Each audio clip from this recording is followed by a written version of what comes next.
What's going on, guys? Hey, it's Jimmy at Freedom Wash Systems here. Today I'm going to talk to you guys real quick about metering valves.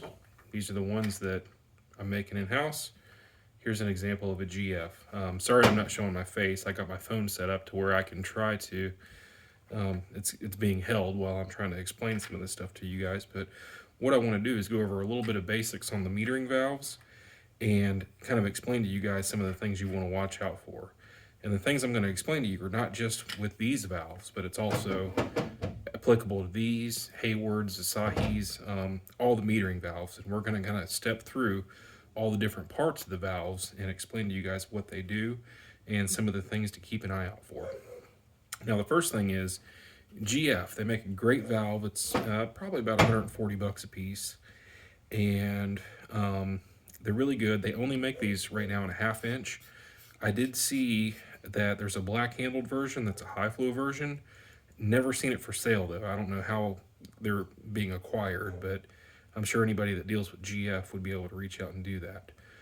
With the GF valves, they've got 180 degrees of motion, and by doing that, what they do is they have a smaller cut on the inside for how the ball goes completely around, plus there's an offset. It's kind of hard to explain, but the GFs are really good valves for the price point, but they only make these things right now in the 1/2 inch. So if you want to go with a 3/4 to get high flow, you can get one of these from me, or you can go with Hayward. They're making them, Asahi makes them, and Chemline makes them. Now, with mine, they're going to be much more affordable, and we'll go over the steps here a little bit later as to why they're more affordable and some of the perks to them. Now, one thing I'm not going to claim is these homemade valves that I'm doing here with the Kaplans, they're a good valve, but I'm never going to claim that me being a home-built valve maker, I'm going to have the quality that some of these huge companies are going to have, because that's what these guys do every day, all day, is they specialize in making high-end valves. However, I feel like with what I'm doing, mine are good enough. So as we start to go into the anatomy of the ball valve, we've got the handle, the body, the two unions right here, just like on this guy. And then you can see we're making a dial plate. Early on, I had a bad batch of plates come in. If anybody's got a cracked plate or anything, go ahead and reach out, let me know. We'll get your plate replaced. So the first thing we're going to do is we're going to take these unions off right here. So as you can see, we've got a seat and we've got a single O-ring right here. Okay. So troubleshooting 101. If you guys ever see any drips in here or along here, odds are pretty good that what we need to do is we need to clean our O-ring right here. Clean it and clean the mating surface right here. Okay, and then reapply it. Sometimes if we get a drip in this area, whether we're using bleach or soap, they both have some form of sodium, which is going to be a salt. And anytime we have an O-ring seal like this on a flat surface, it's never going to be a 100% perfect dry seal. It's always going to be somewhat of a wet seal. And anytime we have a wet seal and we have salt, we get something called salt bridging. And the same thing will occur on a GF valve that's been used for 6 months or a year. You'll start to notice salts building up around these edges right here. And they'll usually look like a dry salt or a wet salt. But every once in a while, we want to take our valves apart. We want to clean that stuff up. As you can see, we have a mating surface and we have an O-ring right here. Okay, we want to make sure we clean all that stuff up. Use a little bit of water and a cloth. Get it nice and clean. Something else that helps is like a dielectric or a silicone-based grease. We put a little bit on our finger, and we can also keep our O-rings greased just like this. Okay? So, with that, I did get a notification that I think I might actually have to, out of about 150 of these I think I've put out there, I may have to replace one tonight, and it may be on me as to what could have happened. I'm going to find out when I get it back and get a root cause. But you can see on this union, it's the same thing.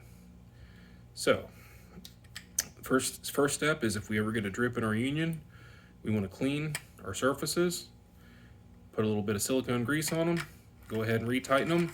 And I've only had a couple of calls. I've had 2 calls about drips right here.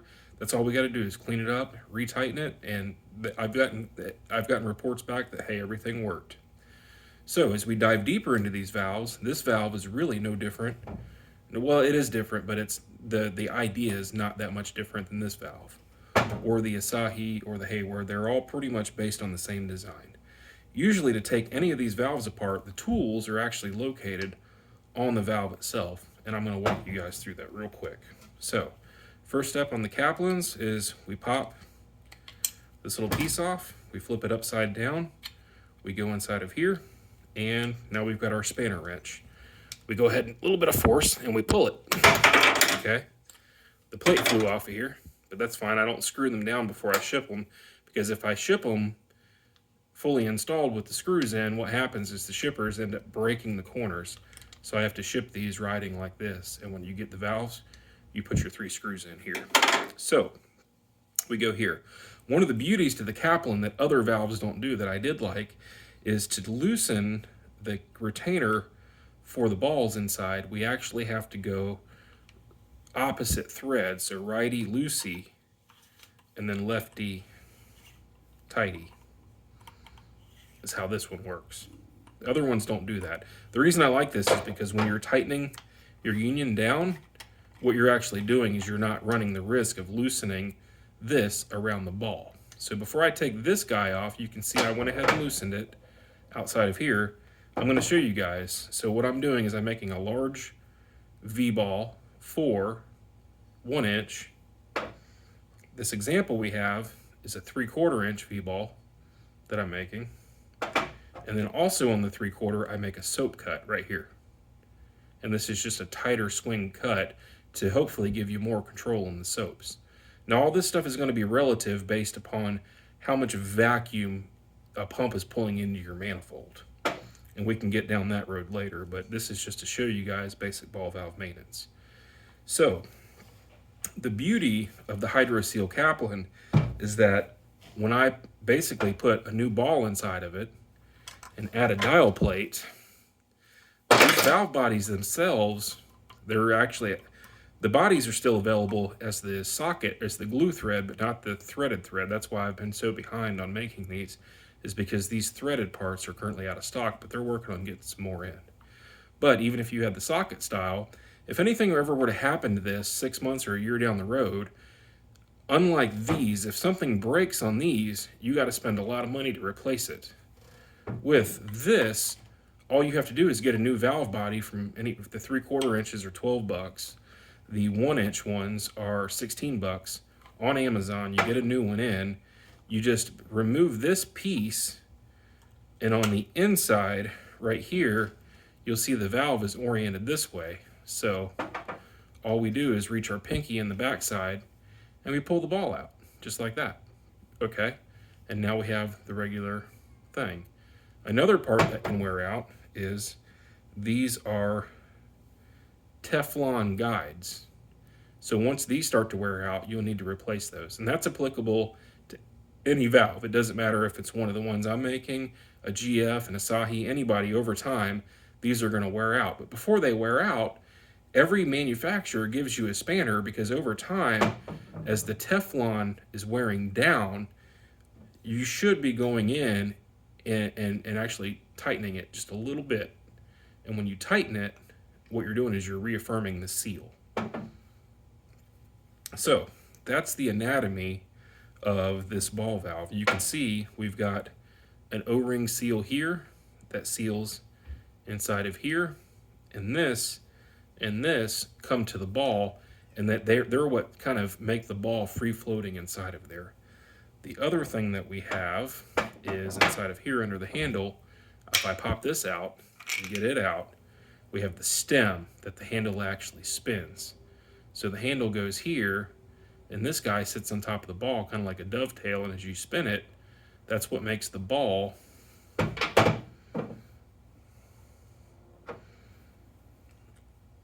open and close. And as we're turning it on the dial, you notice once we get to about a 2, the reason we get to the number 2 and we start to get flow is because of the width of the seal is approximately a 2 millimeter sealing gap. So we really need to get to about a number 2 before we actually start to see flow. And it's going to be that way on these, on the Asahis. I think the GFs you start to see flow around to 1, but they have it a little bit as well. So as you can see, as you turn the handle, our hole progressively gets bigger and bigger and bigger until we're fully inside the port, just like that. So something we can do is some basic maintenance. Every once in a while, we can take our valves apart, take them apart, we can clean them up with a little bit of soapy water and a toothbrush, and we can apply a little bit of grease on our O-rings again and start putting them back together. These are EPDM O-rings, no different than these. All the valve manufacturers are pretty much doing about the same thing.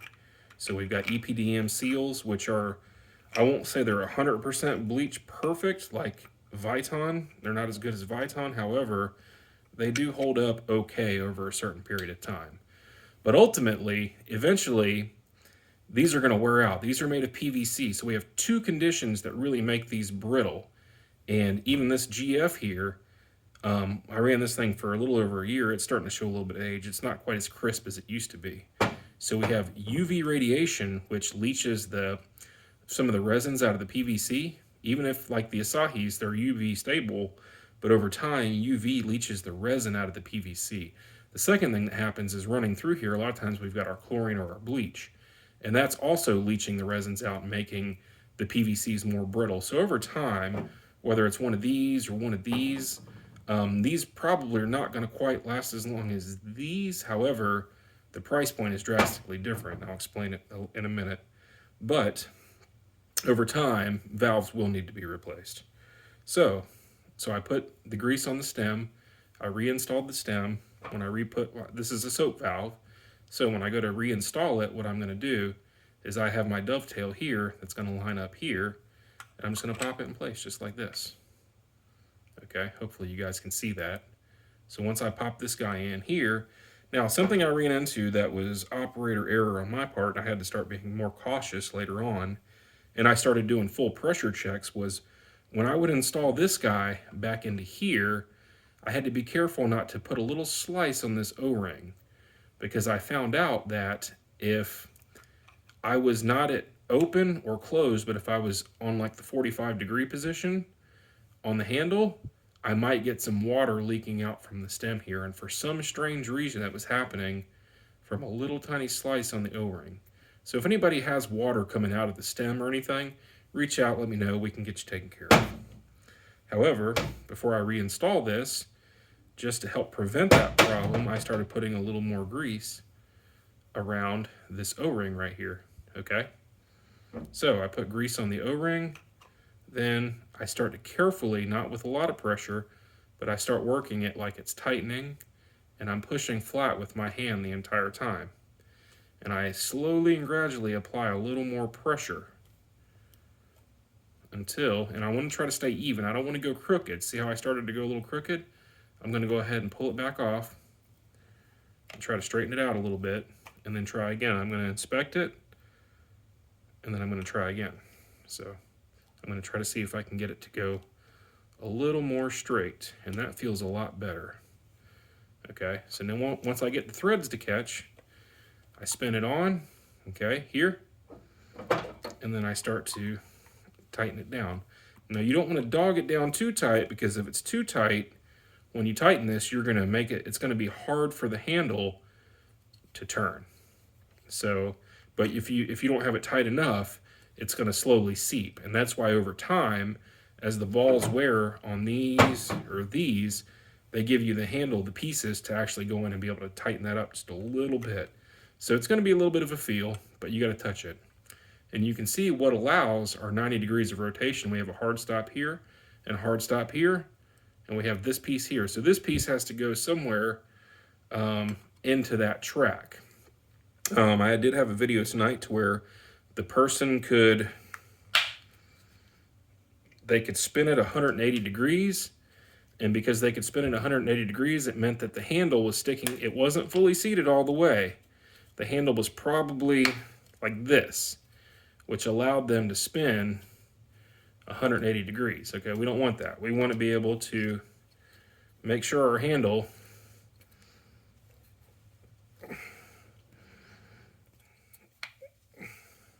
goes hard stop to hard stop, just like that. Okay, so we got our ball in, everything looks good, it feels good. As you can see, as we start to open, the hole progressively gets bigger and bigger and bigger until we're fully open. Okay, so one of the benefits to these is the price point on these has been running not really half of the price of a GF, but remember, a GF is only a half-inch valve. But if you look at Hayward, Asahi, and Chemline, they start at $160 and they go up to $260 depending on the brand. These have been averaging $95 for the 3/4 right now, and it's because I had to go to a ball that was 4 times more expensive because supply chain issues. So these are averaging about $95, and the 1-inch are about $115. So some of the value points to the HydroSeal Kaplan is it's less expensive. Over time, if you need to swap to a new valve body, say in like 8 months or a year, you can get them for next to nothing. You can just move the plate to the new valve body, and you just move the ball to the new valve body, and it's like you got a brand new valve all over again. That's one of the benefits. Again, I'm not claiming that the quality of these is going to be as high of quality as GF, Asahi, Hayward. Again, these guys are professional manufacturers. That's what they do every single day. My point is to try to get a valve out there to you guys so you guys can especially the guys that can't quite get into the price range of these, but they're trying. You know, this is an affordable option for you guys. And the hope is that you guys don't have to buy a lesser valve that's not going to hold up as well. In my mindset, I like these valves because to me, they're not as expensive. I like making them because to me, they are what I would consider definitely good enough to get the job done. Anyway, so as you guys can see, that's all the basic parts of a ball valve. Kind of going through some of the stuff. Oh, one thing I didn't explain to you guys real quick was the reason we can get salts coming through these seals is because that's just the nature of what they do. And no matter what happens, you're always going to get some salt bridging on these O-ring type seals. It's going to happen with any of them. But over time, you know, you just want to do your periodic maintenance and clean that stuff up. The last thing I want to point out to you guys running manifolds is on a lot of these manifolds out here, I'll pull this one out of the box. Here's a box I'm building right now. Is these are the most affordable, low cracking force check valves on the market. These are the SMCs. They're about $15 a piece. And the ones I get have a Viton seal, FKM seal. I'm sorry, not Viton, but FKM, which is a fluoropolymer. And they have a Hastelloy spring. Hastelloy and titanium are two of the metals that have the highest bleach resistance out there. So they're going to last the longest. However, these check valves, guys, are not going to last forever. Eventually, the bleach will still make the spring eventually just completely dissolve into nothing, and it can still work on the plastics and the seals. So every 3 to 6 months, guys, what you're going to want to do is you're going to want to just periodically replace these. They're only $15 a piece. Make it part of your daily, your 3 to 6 month maintenance plans to replace these. And even if you don't do the water and the soap, make sure at the very least you're doing that main bleach line, because it's that spring right there is going to catch the most abuse. Anyway, I hope this helps, guys. This is just a quick explanation on the HydroSeal Kaplans and really all the metering valves, and it hopefully will help you guys out there in the field. Thanks. Have a great day.